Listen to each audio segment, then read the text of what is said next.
America, 1935, was close to the end for the North American gray wolf. European settlement westward brought drastic change.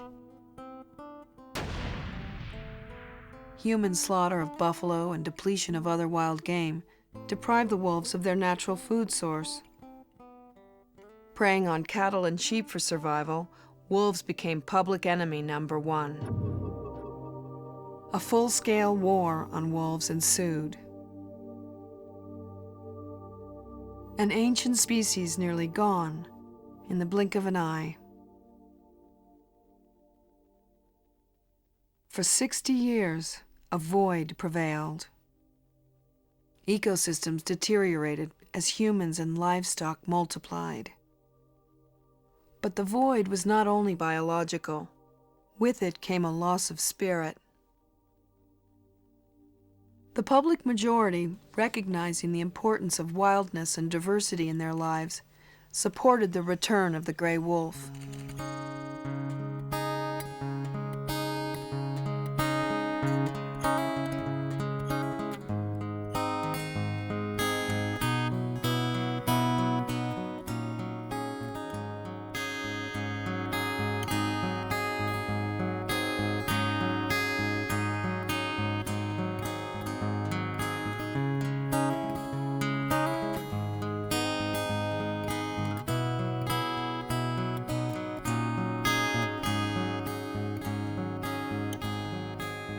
The Fish and Wildlife Service, a federal agency that once sought to exterminate wolves, would now attempt to restore them. Wolves were placed on the endangered species list, and in 1980, the Fish and Wildlife Service published the Northern Rocky Mountain Gray Wolf Recovery Plan. 66 wolves would be captured in Canada for relocation to Yellowstone and the mountains of central Idaho. In the winter of 1995, the Fish and Wildlife Service put the plan into action.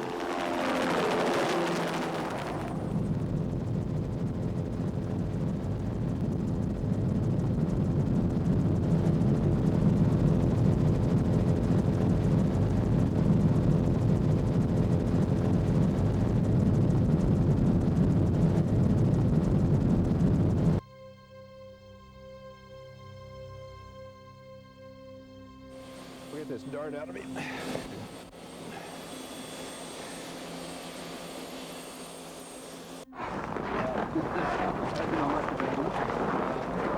only got one stretch. One more time, you just brought in B. Three of these, right? Yes. And here's $2. Does that help you any? Yeah, but this should be 49 should go to Idaho. The goal of the plan was to see the wolves grow to 30 breeding pairs for 3 consecutive years, approximately 300 wolves, at which time the gray wolf would be removed from the endangered species list. I'm right behind you, okay?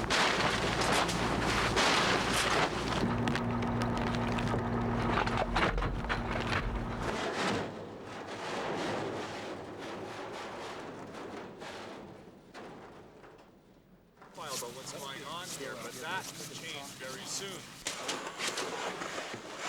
In January of 1996, 21 wolves were flown to central Idaho for release.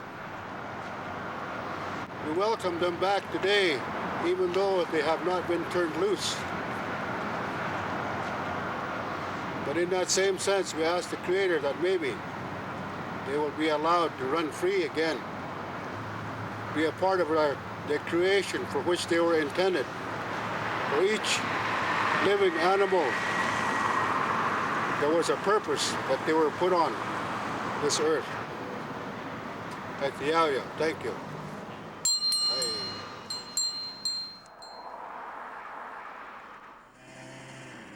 Among the captured wolves was a female labeled B36F. She'd been plucked from the Petrie pack, native to British Columbia.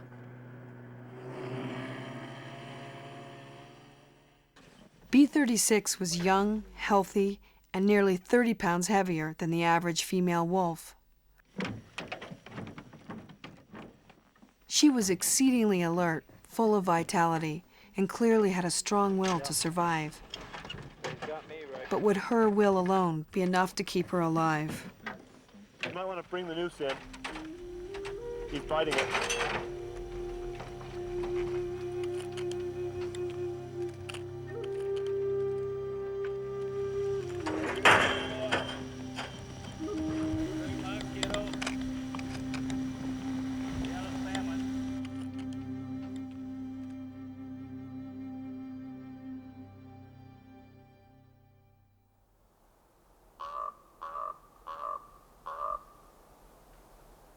Wolves, much like humans in social structure, thrive in a connected, familial setting. Companionship and cooperation are ultimately a necessity for survival and expansion.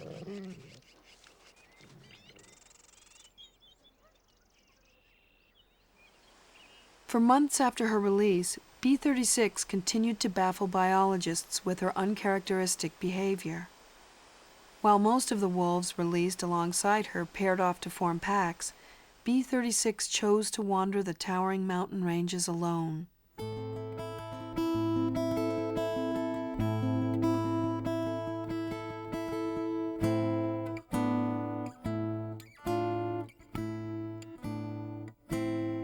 "20,000 square miles of Idaho public land was considered the recovery area where wolves would be protected. An island of wilderness, surrounded by people.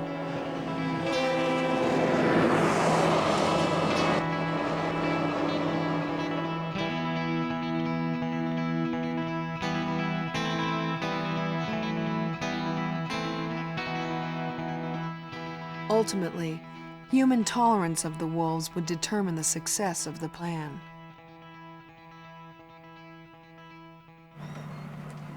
All livestock producers in this particular area were against the reintroduction. With the human populace expanding and domestic livestock expanding, we felt that there was no sense to reinvent the wheel, that the wolves were eradicated for a reason in the 1930s. Wolves cannot and will not survive in this forefront. This wolf reintroduction, Canadian wolf reintroduction into Idaho, has to be one of the classic, bungling, bureaucratic catastrophes of Idaho's history.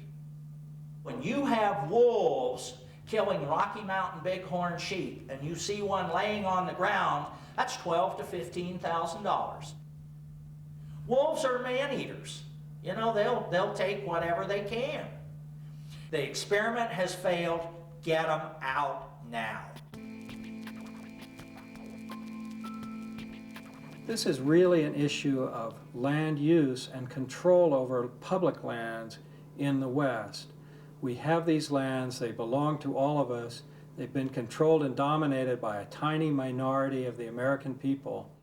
The 270 million acres leased for livestock use on public lands in the West amounts to an area larger than Texas and California combined.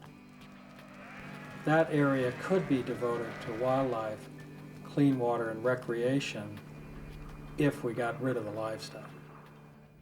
We expect wildlife to live in essentially the crumbs of what's left of wild North America.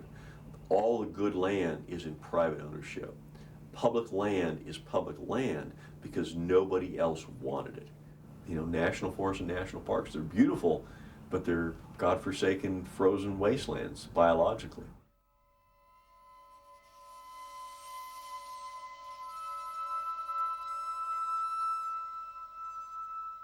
For 2 years, B-36 roamed the ragged terrain of her new home.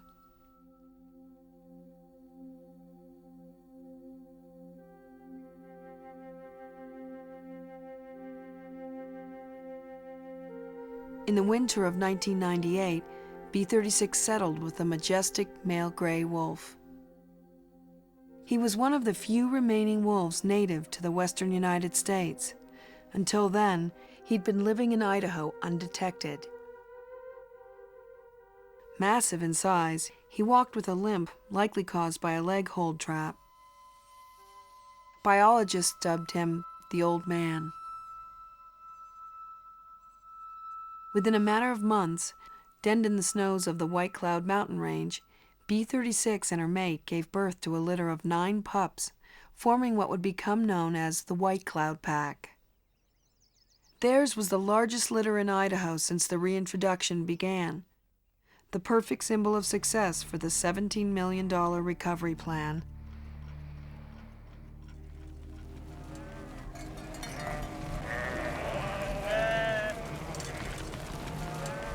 During the summer months of 1998, the White Cloud Pack migrated from their mountain home into cattle grazing territory known as the Stanley Basin. By the end of summer, the pack preyed on 5 privately owned sheep. You can't shoot these wolves out. There is no way. You cannot get rid of them by shooting them. So if anybody thinks they're going to go out and shoot all the wolves, they're nuts. The only way you're ever going to get rid of these wolves is to poison them. But it needs to be done methodically, it needs to be done with regulation, and it needs to be done with the right people.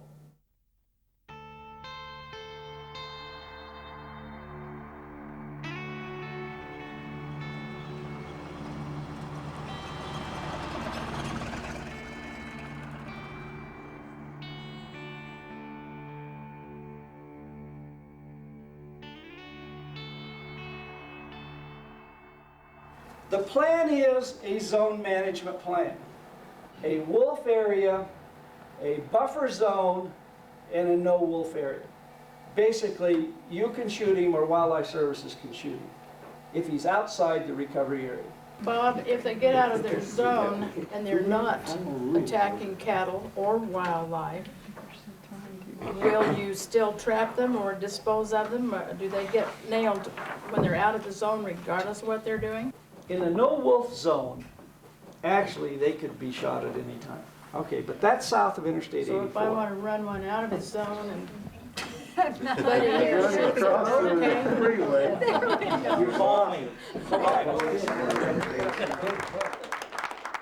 This tiny group of people controls the political process. It is they who have determined how the reintroduction has taken place.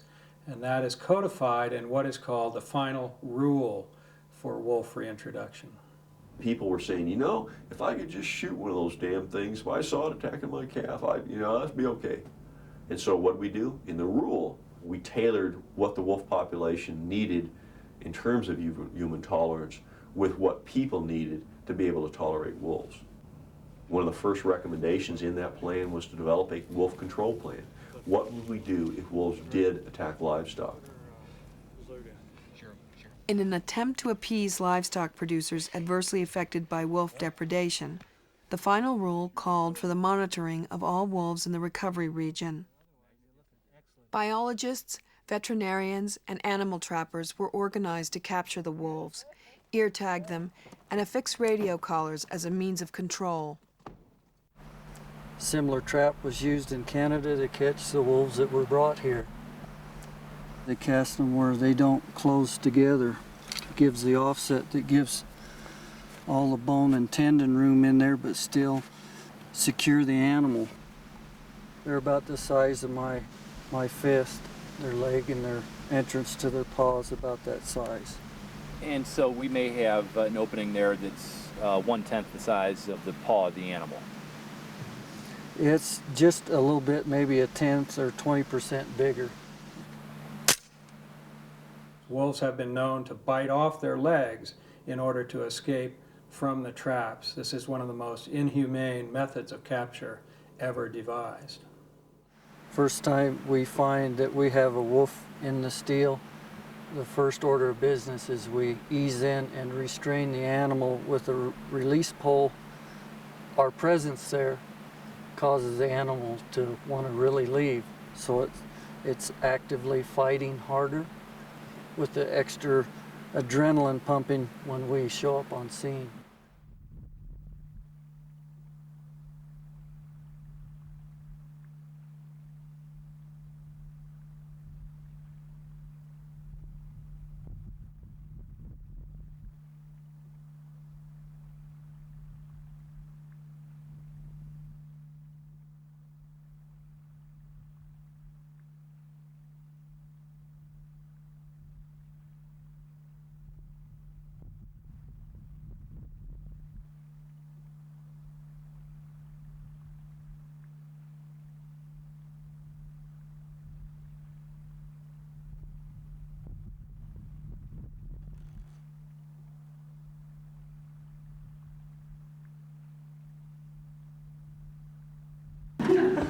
I was one of them. Anyway, we just want to show you that, and I guess you can take it from here and critique. You did everything right there. You were quiet, and you pinned the animal to the ground. It was excellent. The fact that Rick is willing to show the video, that tells you that you're doing the best job you can possibly try to do. This workshop is an excellent example of how we as a profession are openly evaluating our old tools. And we're using tools contested by much of the public and in the controversial context of wolves themselves. We immobilized an average of 20 to 30 wolves per week, 51 weeks a year, for the 5 years that I was under the feds. So, and we used just about every drug combination imaginable. And so it gave us a lot of experience. It also gave me lots of opportunities to mess up. All drugs and all drug combinations have adverse side effects. Side effects: low oxygen saturation, high CO2, transient high blood pressure, lack of breathing, low heart rate. Iletamine, which is in the same family as ketamine, it's a dissociative anesthetic, causes hallucinations, etc. Ketamine, xylazine, very commonly used. Side effects: bradycardia, high blood pressure, decreased respiratory rate, and seizures. Seizures are just not a very feel-good thing to see. I put self-mutilation in there. They were introducing xylazine to mitigate the self-mutilation when the animal's recovering, and that appears to take care of it. But then you're dealing with 3 different drugs that the animal is metabolizing. Are you talking about biting, basically? Yeah, self-biting. We also had one captive red wolf that turned and just grabbed his own back leg and was just reefing on it. If with a ketamine stare, if this animal is in sunlight, it's going to damage it, potentially damage its retina, because we know that ketamine stare prevents that animal from closing its eyes. But this wolf will survive the experience just fine. It will. I still, as I say, weigh wolves like this at times, but I certainly will choose how I weigh wolves when I'm with various colleagues, and with the media. I want to present a professional image. The media is going to want you to take that head cover off and photograph the face of the wolf. And my response when someone asks that is, I think you'll understand that for the best interest for the wolf, we'll leave it on. And I've heard it said that when no one's around, do whatever you want. But we can demonstrate a more professional presentation than that.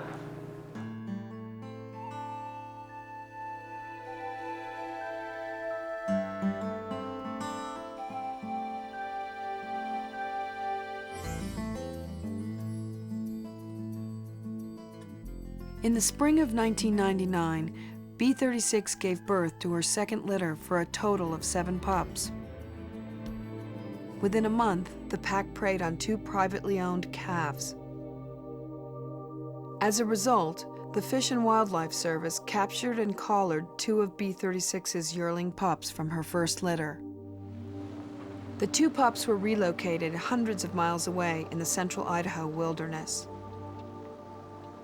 When you manage wildlife like wolves, anytime you handle them, it's traumatic to wolves. And when you compound that by putting collars on them, radio collars, by putting ear tags in their ears as if they were livestock, and by pulling teeth out of their mouths to see how old they are, you are traumatizing that individual animal. And there is really an ethical question involved in this kind of human behavior.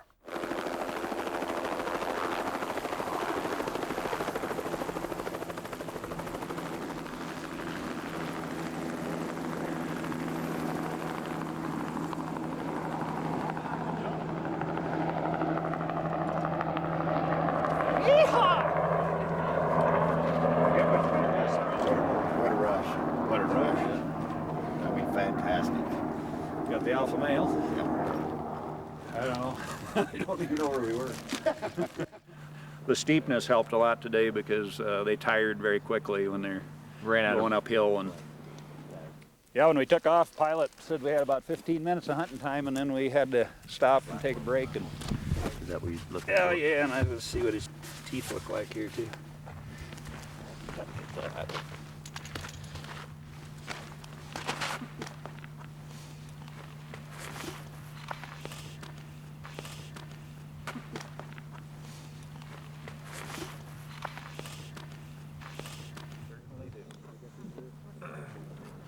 What are you doing there, Isaac? Putting an ear tag in, Why does he need 2 ear tags? just because he's got 2 ears.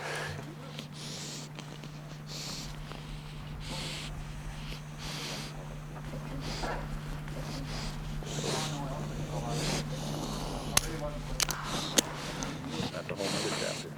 Or 2 or 3.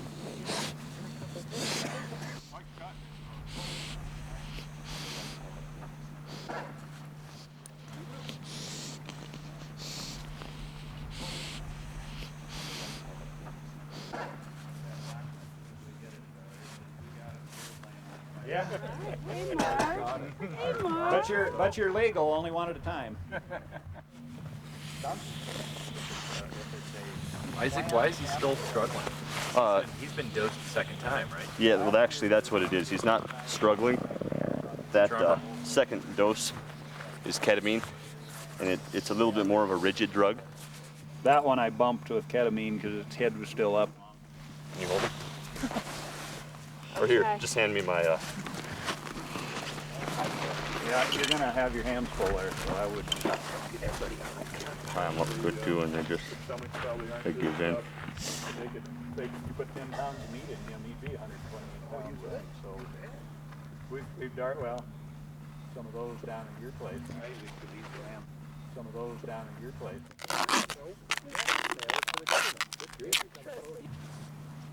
Don't let it get away now. Okay. Everybody's the same,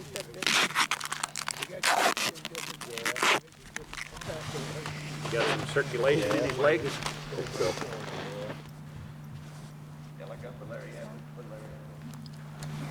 Give me a souvenir picture, Kurt. What do you call them? White hawk? Perfect. We had tongue in and everything, so. Let me grab you. It's on video there, Carter. Let me grab it on video. Oh, that's pretty. Really good. That is a pretty one. Beautiful animal. You ready?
The cost to administer the wolf reintroduction program is between $15 and $20 million. That far exceeds the value of livestock loss, and those losses are already paid for by a special program of defenders of wildlife who reimburse ranchers for confirmed wolf killings. You know, I call the compensation programs pacifiers. Basically, that's what they are. If they can get an adequate compensation program for other than confirmed losses, it would certainly help attitudes and fears that we have as producers. But I'm not certain that it will ever pacify livestock producers to the point where they're just going to accept the presence of the animals. Wolf predation to the industry is completely insignificant and almost immeasurable on a year-to-year basis. But emotionally, it's a big, big deal. The result is that wolves are trapped, drugged, and relocated to faraway places, often hundreds of miles away, and the pack structure of that local pack is destroyed. That vacuum is always filled by another pack of wolves as long as there is a reservoir of wolves in the area. The result is that as long as there are livestock in the area where wolves are located, we will constantly have to kill or relocate wolves. That's a self-perpetuating industry of wolf control.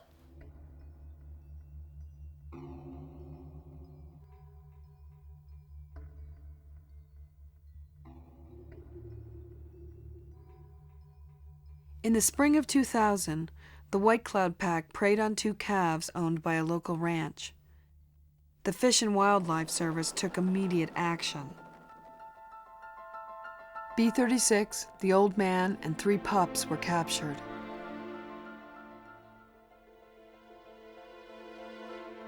B-36 was close to term with her 3rd litter.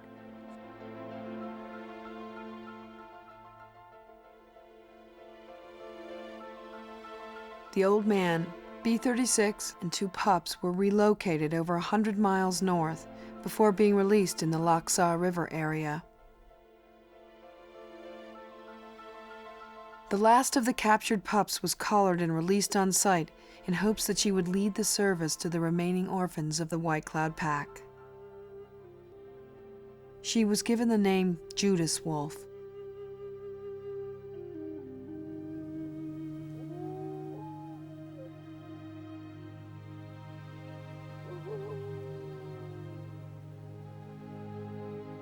The wolves that are left are often juvenile wolves without hunting expertise, and they will resort to either living at human waste sites like dumps or preying on easily available animals like livestock in farmyards even, or domestic dogs.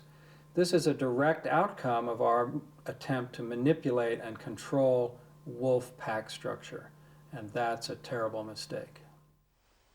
Within a month, the orphaned wolves preyed on livestock. The Fish and Wildlife Service decided to take lethal action on the orphaned wolves of the White Cloud Pack. The biggest known cause of death of wolves is agencies, me, saying this wolf killed a cow, this wolf and this wolf will die. I'm sorry if you can't film down here. What we've been instructed through the Fish and Wildlife Service right now is lethal control. Trap or shoot wolves. If we caught wolves in the traps, that they would be euthanized. What we want to do is we want to follow you onto public lands, and we want to film your trapping activities on public lands. You'd have to get that through our state office. That's something I don't have the authority to do. But you won't let us come out and film you do this. Boss says no, I guess that's the way it is. Don't you find that to be a form of censorship in itself, avoiding the truth of the fact? In my opinion, yes.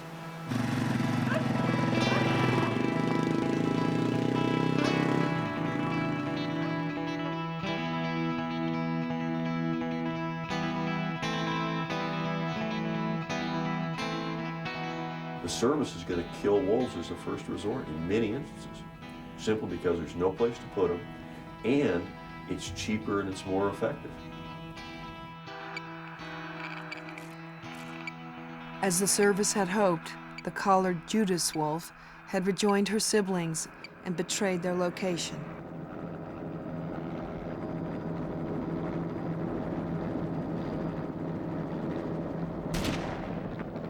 Within 3 days, Wildlife Services shot and killed 5 members of the White Cloud Pack.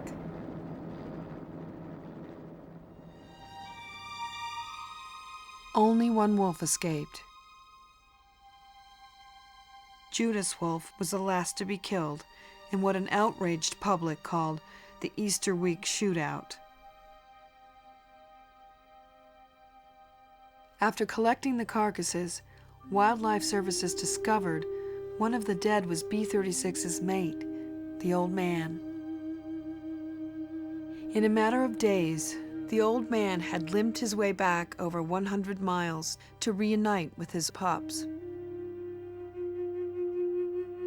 B-36, near giving birth to her 3rd litter, would wait in vain for the return of the old man.